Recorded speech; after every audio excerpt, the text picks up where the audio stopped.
ಈಗಾಗಲೇ 15% ಮತದಾನ ಆಗಿದೆ. ಇನ್ನು 6 ಗಂಟೆವರೆಗೂ ಟೈಮ್ ಇದೆ ಮತದಾನ ಮಾಡೋದು. ಮಧ್ಯಾಹ್ನ ಏನಾದರೂ ಬಿಸಿಲಿನ ತಾಪ ಜಾಸ್ತಿ ಆದಲ್ಲಿ ಮತದಾರರು 6 ಗಂಟೆವರೆಗೂ ಟೈಮ್ ಇರುತ್ತೆ. ದಯವಿಟ್ಟು ಎಲ್ಲರೂ ಬಂದು ತಮ್ಮ ಮತವನ್ನು ಚಲಾಯಿಸಬೇಕಾಗಿ ಈ ಮೂಲಕ ವಿನಂತಿಸಿಕೊಳ್ತಿದ್ದೇವೆ.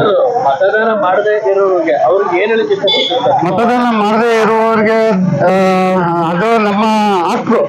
ಮತದಾನ ಮಾಡ್ತಕ್ಕಂಥದ್ದು ನಮ್ಮ ಹಕ್ಕು. ದಯವಿಟ್ಟು ಮತದಾನ ಮಾಡದೇ ಇದ್ರೆ ಅವರು ತಮ್ಮ ಹಕ್ಕನ್ನು ತಿಳ್ಕೊತಾರೆ. ಹಾಗಾಗಿ ದಯವಿಟ್ಟು ಎಲ್ಲರೂ ಯಾವುದೇ ಮೂಲಕವಾಗಿ ಬಂದು ಮತದಾನ ಮಾಡಬೇಕಂತ ಸಾಯಂಕಾಲವರೆಗೂ ಒಂದು 50 and 60% ಆಗ್ಬೋದು ಅನ್ಸುತ್ತೆ.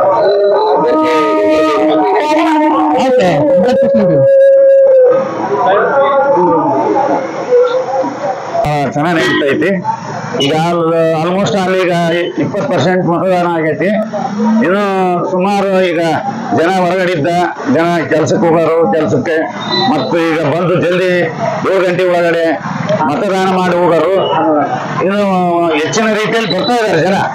ಯಾಕಂದ್ರೆ ಈ ಸಲ ಮತದಾನ ಹೆಂಗಿದೆ ಅಂದ್ರೆ ಸುಮಾರು 70-75% ಮತದಾನ ಆಗ್ಬೇಕಿಲ್ಲಿ. ಯಾಕಂದ್ರೆ ಪ್ರತಿಯೊಬ್ಬರಿಗೂ ಗೊತ್ತಾಗೈತೆ ನಾವು ಮತ ಚಲಾಯಿಸ್ಬೇಕು, ಮತವನ್ನು ಹಾಕ್ಬೇಕು ಅಂತಂದೇಳಿ ಜನಕ್ಕೆ ಗೊತ್ತಿರೋದ್ರಿಂದ ಹಂಗಾಗಿ ಈ ಸಲ ಸುಮಾರು 70% ಮತದಾನ ಆಗ್ತೈತಿ ಅಂತ ನನ್ನ ಒಂದು ಅನಿಸಿಕೆ. ಚಂದ್ರಶಪ್ಪ.